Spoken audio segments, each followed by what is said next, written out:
Welcome to 5 Minute School, and in this video we're going to be talking about peptic ulcer disease.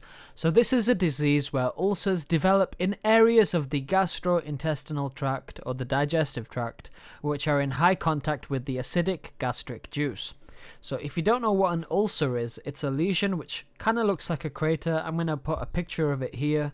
So when a person has a peptic ulcer, it can result in bleeding, which is a complication of having a peptic ulcer, and if there is an excessive amount of this bleeding, it can lead to a type of anemia. There are three common causes of a peptic ulcer. The first is a bacteria called Helicobacter pylori, and this is the most common cause of peptic ulcer disease. So this bacteria has several adhesion proteins so it can attach itself onto the gastric cells of the stomach. It has an enzyme called urease, which breaks down urea into ammonia and carbon dioxide. The ammonia produced helps to protect the bacteria from acidity of the stomach, and it also damages the protective mucus layer of the stomach and the gastric cells. It also produces an enzyme called catalase, which protects the bacteria from phagocytosis by the neutrophils. So to summarize, the Helicobacter pylori is basically damaging the lining of the stomach, causing these ulcerations, which is why the complications of peptic ulcer disease occur. The second cause of peptic ulcer disease is excessive hydrochloric acid secretion.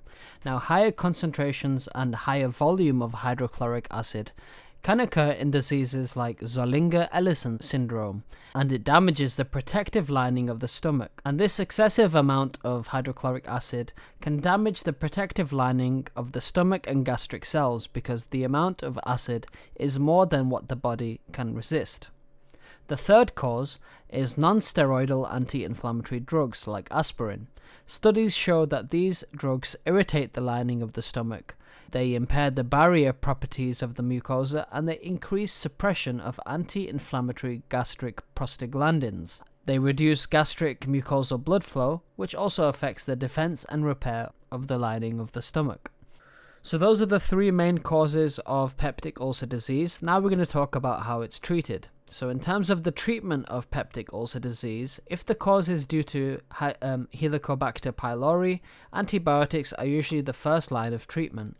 Additionally, reducing the intake of non-steroidal anti-inflammatory drugs is also recommended. Oral antacids are usually a temporary form of treatment because they buffer the gastric acid. If we have hypersecretion of hydrochloric acid, we can use H2 blocker medication or proton pump inhibitors like omeprazole, which block the secretion of hydrogen ions from the parietal cells of the stomach. Additionally, there are some therapeutic options like reducing alcohol and caffeine intake and reducing cigarette smoking. These are recommended because these habits can impair the mucosal defensive mechanisms.